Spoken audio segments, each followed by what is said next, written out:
पूरी जर्नी में this MMR $1.5 trillion economy, what is your one legacy project और policy जो आपको लगता है कि पूरी जर्नी में that will stand out for you? One project या पॉलिसी को डिफाइन करना बहुत कठिन है, लेकिन प्रोजेक्ट का अगर आप बात करेंगे तो कई प्रोजेक्ट्स में कह सकता हूँ, लेकिन उसमें स्टैंड आउट वाढवण होता है। वाढवण इसलिए स्टैंड आउट होता है कि शायद इसकी स्टोरी लोगों को पता नहीं है। साइज तो अपनी जगह है।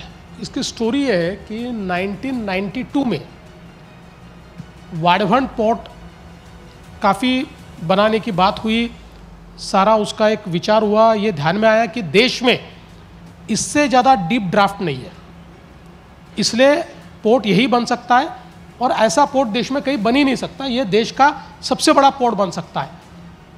और उसके बाद एक एनवायरमेंटल ग्रुप तैयार हुआ, वो ग्रुप सुप्रीम कोर्ट तक गया और सुप्रीम कोर्ट ने उस प्रोजेक्ट को समाप्त कर दिया और एक ढाणु एनवायरमेंटल कमेटी गठित कर दी। एक बहुत ही आदरणीय जज साहब थे, उनके नेतृत्व में, और उनको उसका लाइफ टाइम अध्यक्ष बना दिया। मतलब ये बहुत सेलिब्रेटेड जज थे। He passed away at 93, at the age of 93, तब भी वो ढाणु के अध्यक्ष ही थे। लेकिन उसके बाद ये प्रोजेक्ट बंद हो गया।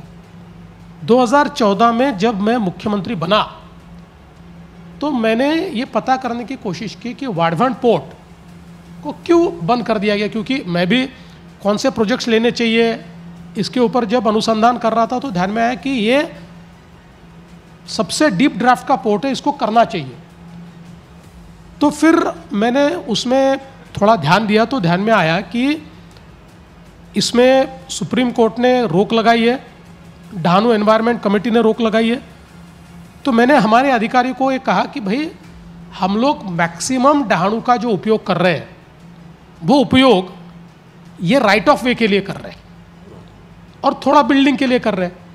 तो दुनिया में डीप सी पोर्ट तैयार हो रहे हैं, अगर हम लोग नया राइट ऑफ वे ढूंढ के निकाले कि जो ढाणु नेचुरल एरिया के बाहर से जाता है तो हम शायद इस पोर्ट को कर सकते हैं।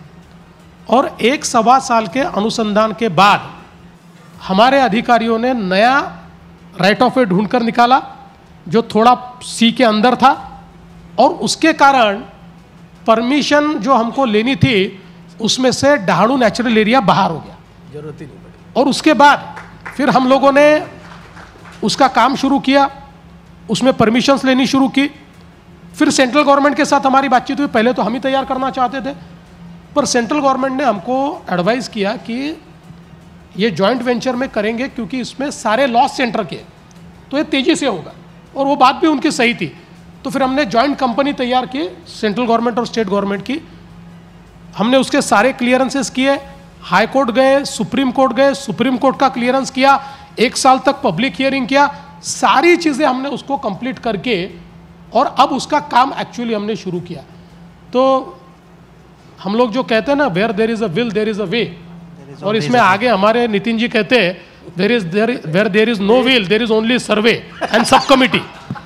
तो सर्वे और सब कमिटी इसी में वो अटका हुआ था, तो उसको हमने वहाँ से बाहर निकाला और आज ये ढाणु का, ये वाढवण का पोर्ट हो रहा है। तो मुझे लगता है कि दिस विल स्टैंड आउट, क्योंकि ये महाराष्ट्र को और देश को एक अलग लीग में ले जा रहा है, will be in a different league, और 3 साल में तैयार हो जाएगा। तो मुझे लगता है कि, और अगर आप पॉलिसी की बात करेंगे तो मुझे ये लगता है कि हमारी पॉलिसी तो है चरय वहती चलते रहो रुको मत।